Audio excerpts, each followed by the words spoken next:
So, hello and welcome to this episode of the Kyuzo podcast. You're very welcome. This is episode 3. Last episode we had was with Jack Dolan, and we got a lot of great feedback from that episode. So, if you haven't listened to it already, do go back and give it a listen. It's an hour and something of great conversation about his perspective on autism spectrum disorder and how he has grown up with it.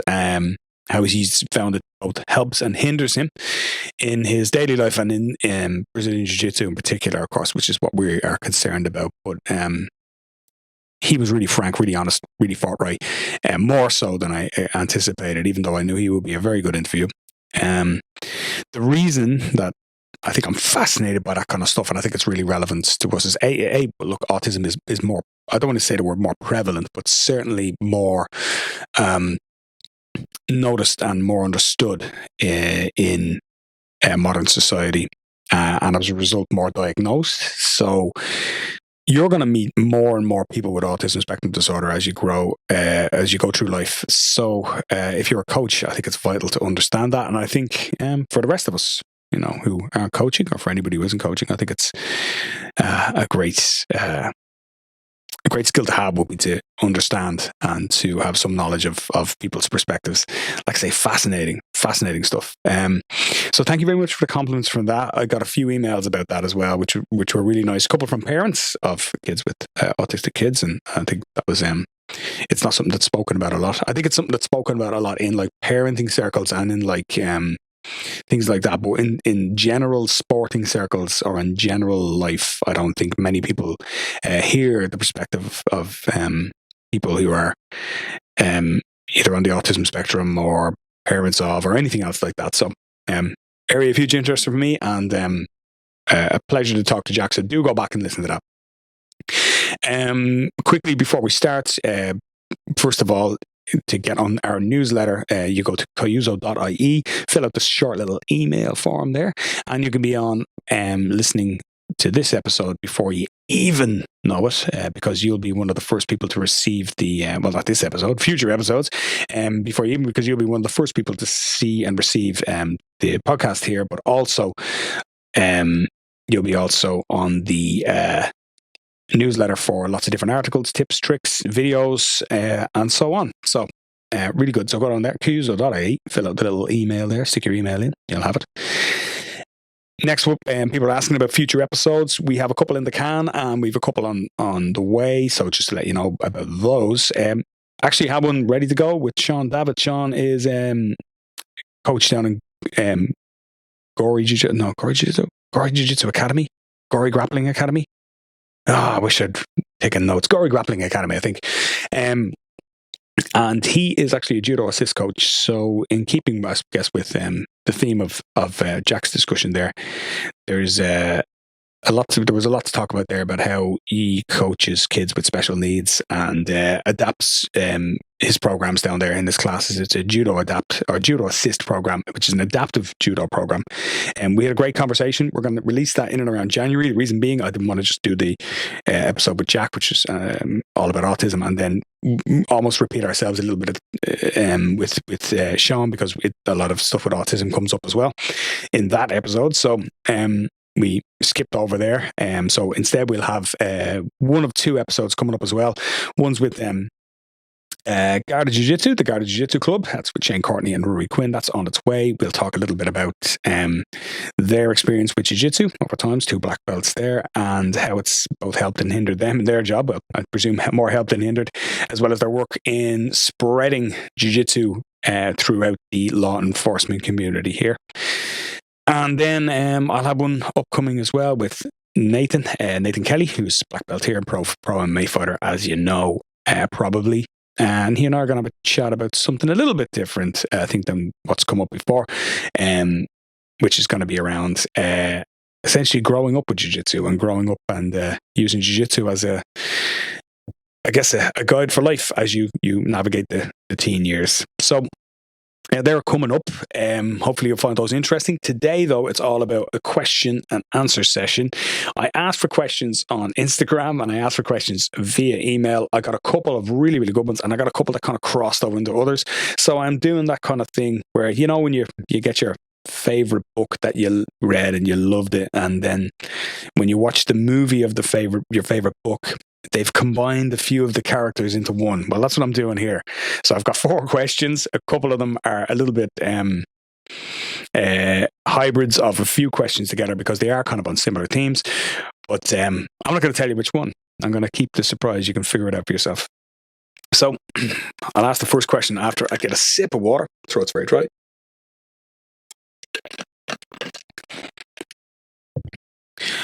Okay, first question today. In your 40s, how do you manage injuries?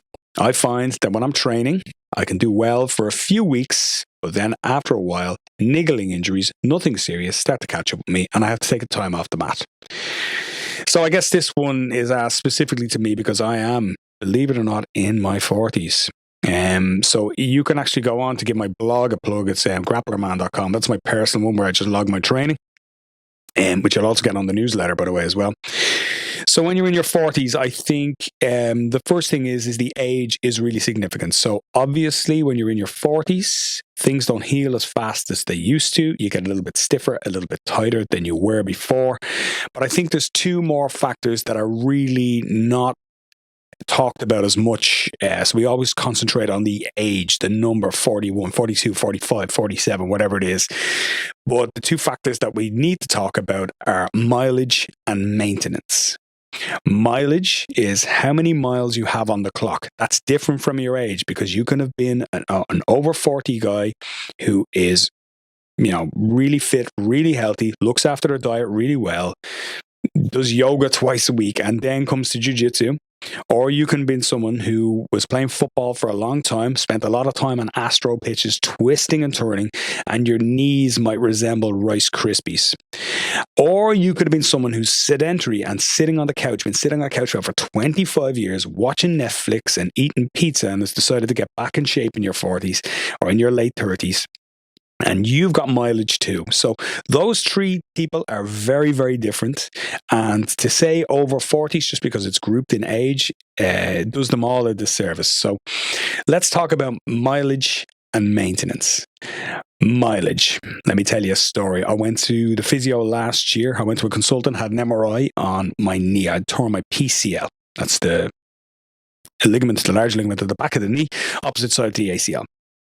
And it's pretty rare to tear a PCL. So when I went in and got my scan and got the results, I sat down with the head physiotherapist and they said, well, we don't operate on men your age with this condition. So I went, So men, anytime you hear that, it's never good. But basically she was saying that, look, you don't need this ligament much anymore anyway. As it happens, I made good progress and I managed to heal it more or less. There's a lot of scar tissue on there and stuff like that. We'll ignore that though. But more or less, I healed it pretty much perfectly, or as perfect as it needs to be at my age. They might have made a different decision if I was in my 20s. So they may have thought about surgery if I was in my 20s and I was very active, or I needed to get back to sport really quickly, or anything else like that. So your age does count, definitely counts. But in terms of mileage, when they scanned my knee, on both of my knees, in fact, the first thing that she said was, wow, you've got quite a lot of cartilage in there.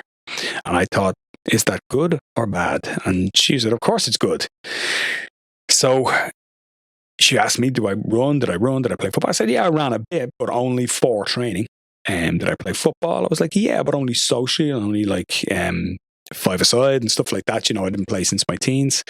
And I don't enjoy running as an activity, you know. So the comparison would be is if somebody had come in there, played football all their lives, spent a lot of time as a twisting and turning on hardcore pitches, or, you know, maybe playing basketball, twisting and turning constantly on a basketball court, they probably come in there. We're probably going to come in there and they're not going to see a lot of cartilage in their knees. So in other words, the mileage for their knees is much higher than the mileage for my knees. Now, against that, the mileage on my back and spine is fairly bad. So I'm someone who's got like persistent kind of spinal and back issues over time. That's my injury profile, you call it. And why is that? It's because, well, I did a lot of jiu-jitsu over the last 20 years. So spent a lot of time on the mat, a lot of time in compressed positions, a lot of time getting guillotined and people trying to squeeze my neck. So there's wear and tear on my neck. So my mileage is in my spine. My mileage is in my back. Your mileage might be in your knees. Other people's mileage might be in their shoulders and so on. So if you've got mileage in one place or another, you need to be careful with those things, and you need to use a bit of common sense to maintain them. And this is where it comes down to maintenance. So if you think about injuries, aside from impact injuries, in other words, ones where you get a clatter or you fall funny, most injuries, and these are the ones I think you're specifically asking about in these questions, are ones that have flags way before the injury actually happens. So your back will flare up. You won't suddenly injure your back. Instead, your back will flare up. Your knee will flare up. And you'll probably say, well, that's something that I deal with over time. So your job, if you're in your 40s, is not to think about rehabilitation. It's to think about maintenance. I need to constantly and consistently take care of what I need to take care of. And I need to do it before it starts to hurt, not when it starts to hurt. Along with that, I think you need to think about lifestyle. I think Graham Doolan here, black belt here, and also a massage therapist, manual therapist here, he would talk a lot about sitting, and he would talk about mouse action in terms of how injuries present themselves. So he deals with a lot of guys who have shoulder issues, and the reason that they have shoulder issues is it's their mouse hand, so it's their right hand. Guys who work in IT, for example. He would also deal with a lot of people who have sitting injuries, so piriformis, low back, hips, etc. He would talk about a lot about that, as opposed to talking a lot about, well, when he plays half guard it hurts, or when he probably got it from gripping the collar. You do that 3 to 4 hours a week. The rest of the stuff you're doing, possibly 39, 50 hours a week. So you need to make sure that you're looking at what you're doing in the rest of your life. I'll deal really briefly, because a sub question to that was supplementation. I'm not a dietitian, I'm not a nutritionist. And a lot of those guys are full of shit anyway. So what I can only tell you is what I do and what I take. I think one really nice supplement take is something called ZMA, zinc, magnesium, and it's essentially vitamin B6. That's a pre-sleep supplement. And the first thing is, it doesn't help you get to sleep, but it helps you stay in deep sleep for longer. I've really experienced great benefits of that in terms of my general well-being and in my restfulness during sleep. So my night sleeps are much better. And that's the time when you're going to recover. That's the time where you're going to wake up feeling more refreshed and stuff like that as well. Second supplement that I recommend is collagen protein. So collagen is the sort of data on it is pretty good. The studies on it are reasonably good.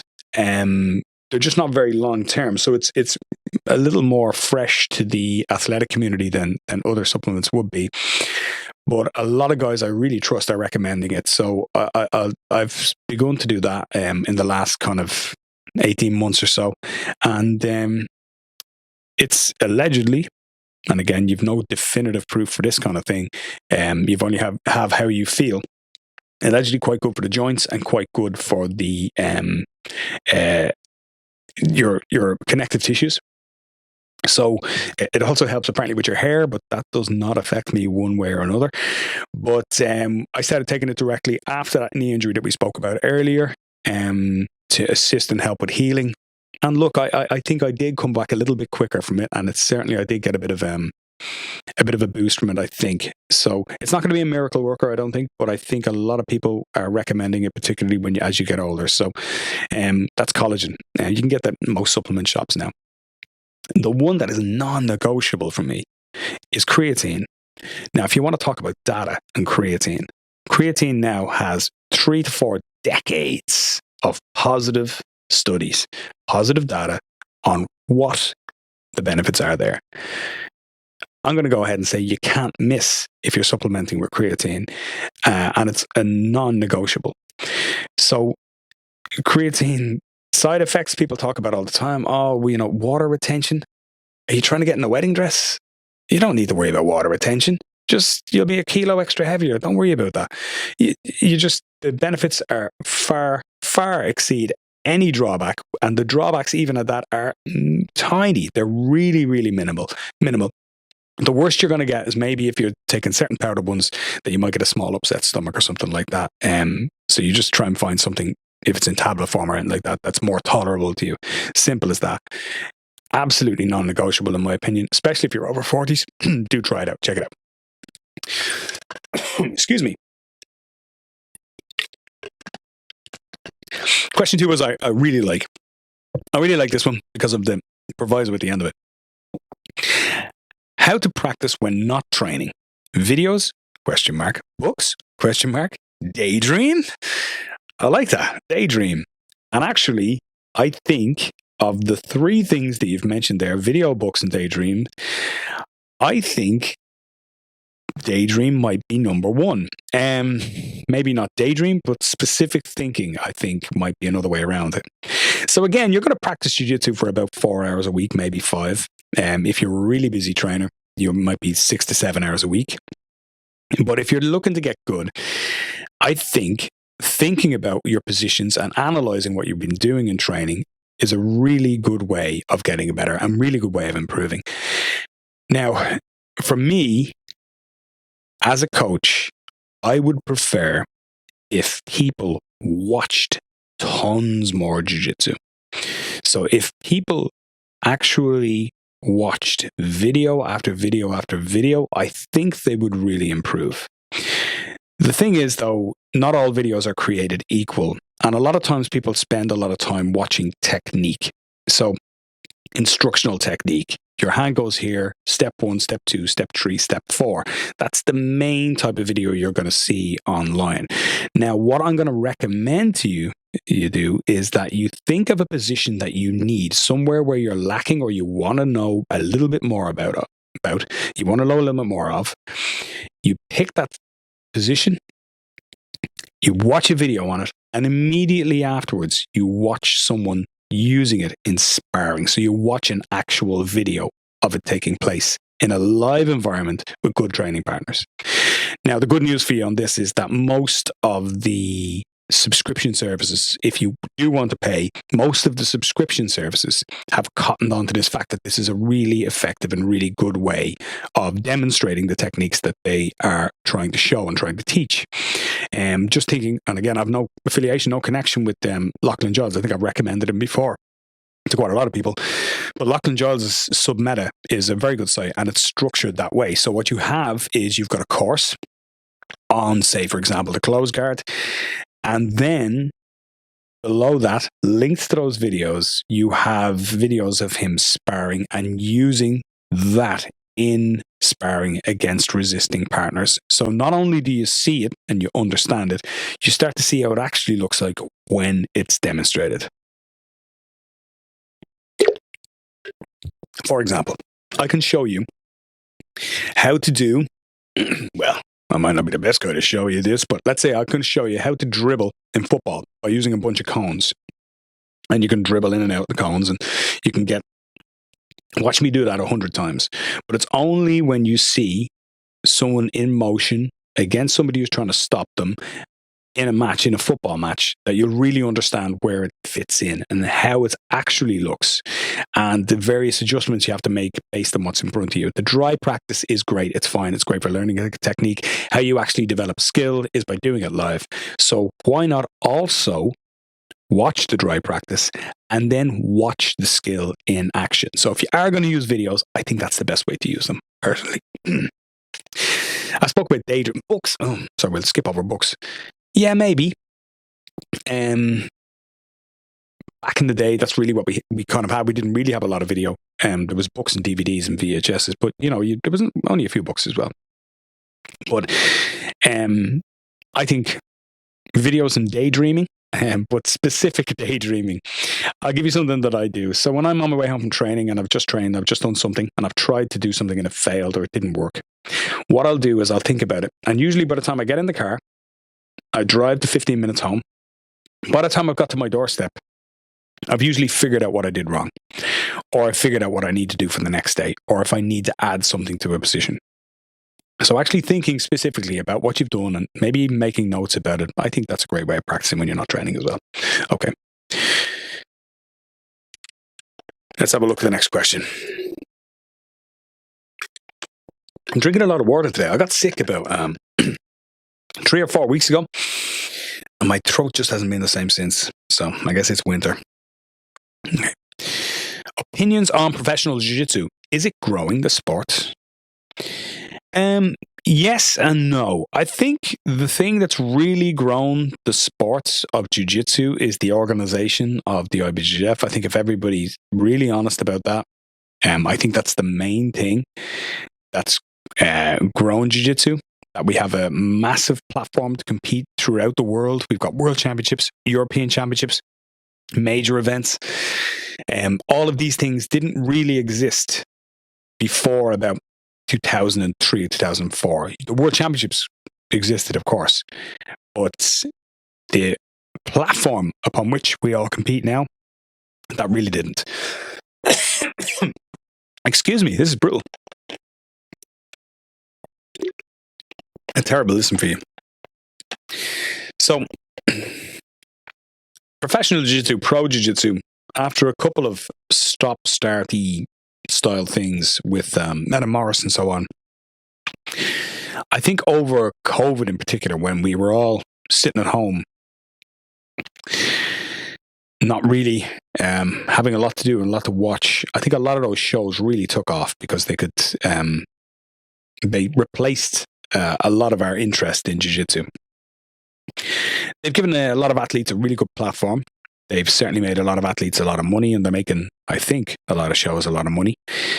If it's growing the sport, I don't know. It's definitely growing interest in the sport, and it's providing great platforms for people to compete on and to get their name up.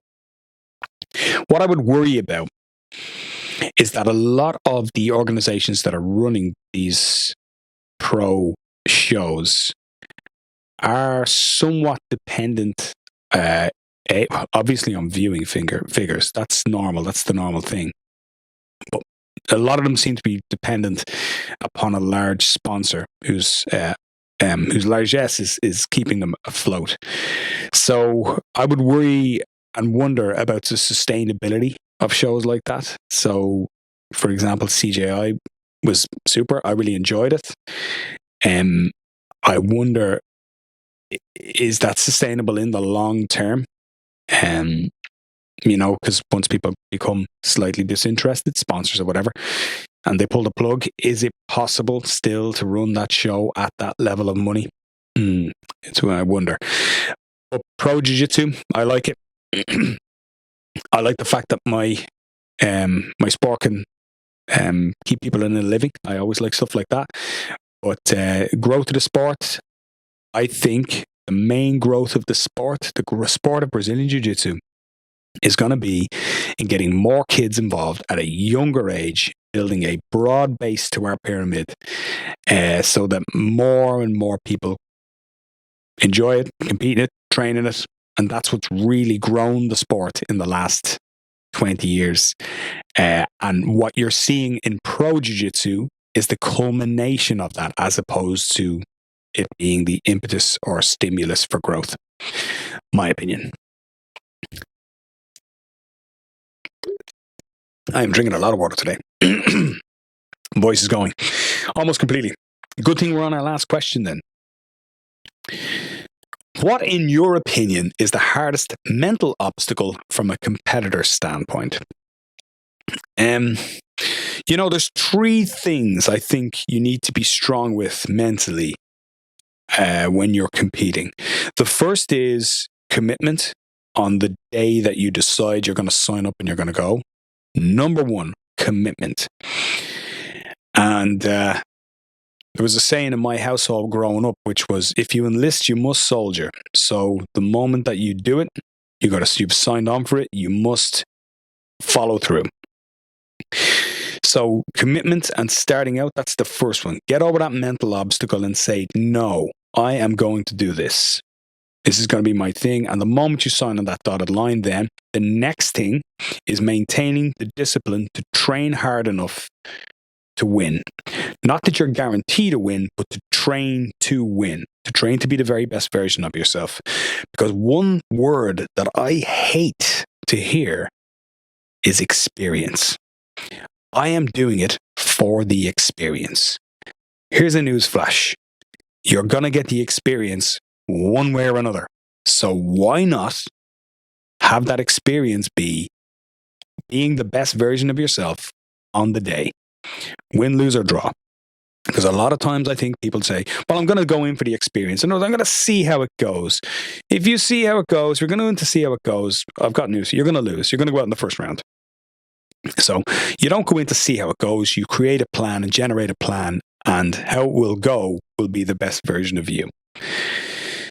To see how it goes or to do things for an experience is also a bit of a cop-out. It means you don't have to train very hard. Well, I'm only going to for the experience anyway, so it doesn't really matter whether I train hard or not. So if I can skip this round, I can skip this night, So maintaining that mental discipline, once you've committed, so once you hit the commitment stage, now you're committed. You need to maintain the mental discipline throughout that to be the very best version of you and not offer yourself the excuse of, well, I was a bit injured anyway. Well, I didn't train too hard anyway. Well, I was only doing for the experience. Well, all those things. Answer those questions with shut up, have an answer for those for yourself, and then get on to the day of the tournament. And the day of the tournament, once you've done those two things well, actually, I think the day of the tournament, a lot of your work, your mental work will already have been done because you have great confidence in yourself. You'll have self-belief, and those doubts that you'll have on the day, which you'll have anyway, again, every competitor has, a lot of those will have been answered with your training. So on the day, this would be one thing that I would say from a mental standpoint. You need to mentally prepare yourself in a way that suits you. Now, that can be your physical warm-up. That has to be your physical warm-up anyway. Everybody must do that. But a lot of times what I see people, for example, putting on their headphones, generating the hype, with their, loud music or whatever music they're playing, and bobbing their head in the bullpen and doing all the kind of stuff that they see other people doing. And very often what I say is, I think you're just doing that because that's what you've seen other people doing, but that might not be you. I used to try that. I used to put the headphones on. I used to do all that kind of stuff when I was younger. And what I discovered was that it didn't suit me at all. In fact, I'm what's called nervous verbal. So there's nervous verbal, nervous nonverbal. When it comes to sports psychology, nervous nonverbal, headphones on, get in the zone. Nervous verbal, chatting, motivating, talking about what you're going to do, talking about the tournament, moving around, maybe chatting to your coach. Sometimes people like to be relaxed in those situations. They like to talk about nothing else. They like to have a conversation about what the weather's like and what they're going to do afterwards, and then switch on when the match comes on. Other people need to get really in the zone, and they need to talk constantly about what they're going to do, how they're going to go out, how they're going to start the match, grip fight, blah, blah, blah, all that kind of stuff. Other people are completely nonverbal. And again, not all of them have the headphones on. Some of those people have the headphones on, listening to their music, listening to their playlist that they've prepared for the day. And other people, again, just like to absorb the atmosphere. They like to stand around, hear everything that's going on, get focused, get in the zone, and then go on and compete. But you need to find out which one of those things you are. And you need to try and be conscious and mindful of how you do those things. So if you've got your first match, okay, and you do it in your first ever tournament, your second ever tournament, you're doing things slightly different. One day, you're going to come up with a method that really suits you, that suits your mental style, that suits how you are. I was talking about this with Nathan one time, and he was talking about being so relaxed at one of his fights that he almost was like, God, I better get hyped up here. But he actually went out and fought really well. And then on another time, being absolutely G'd up, ready to kill the guy, and going out and doing really well. He said, so it's like my training was actually the key thing. As long as I got G'd up just in the moments before I got into the cage, before the moments he walked into the cage, or for you, perhaps the moment before you walked onto the mat, that's enough. Your training is the most important thing. That being said, not being distracted by others, making sure that you're getting a good quality warm-up in. Mentally, I feel better, and everybody feels better when they're warm, when they're ready, when they've got over that first kind of adrenal dump that you get when you start to warm up, that feeling of fatigue, that feeling of wobbly legs. Once you get over that, you'll feel a lot better mentally, and you'll feel like you're ready to compete. After that, then, it's very personal, I think, and you'll figure it out as you go and as you become a more experienced competitor. And nothing replaces experience. I know I ragged on experience there a few minutes ago, but nothing replaces experience when it comes to that. You just need to go in, continue to do as many matches in as many tournaments as possible, and you'll figure it out for yourself then at that stage. Okay, we're going to finish up there. This has been a pleasure. Thanks very much for all of your questions. Once again, kyuzo.ie. Go on and fill in your name and email address, and you can be on the newsletter. You'll get the earliest release of this episode and other episodes into the future. And you will get articles, my own training log, in which, by the way, if you're interested in training in your 40s, you'll see my training log there. A little bit different probably what you can do, because I've got so much more free time to rest and stuff like that. But might be interesting to you nonetheless. And of course, if you've just watched this video, or if you've watched any of our other YouTube videos, like, subscribe, share, do all that kind of stuff. It'll really help us out in getting to a wider audience and in being able to keep continuing to do this podcast. All right, that's me. I'm done. I'm going to go do some training. I'll see you on the mat real soon.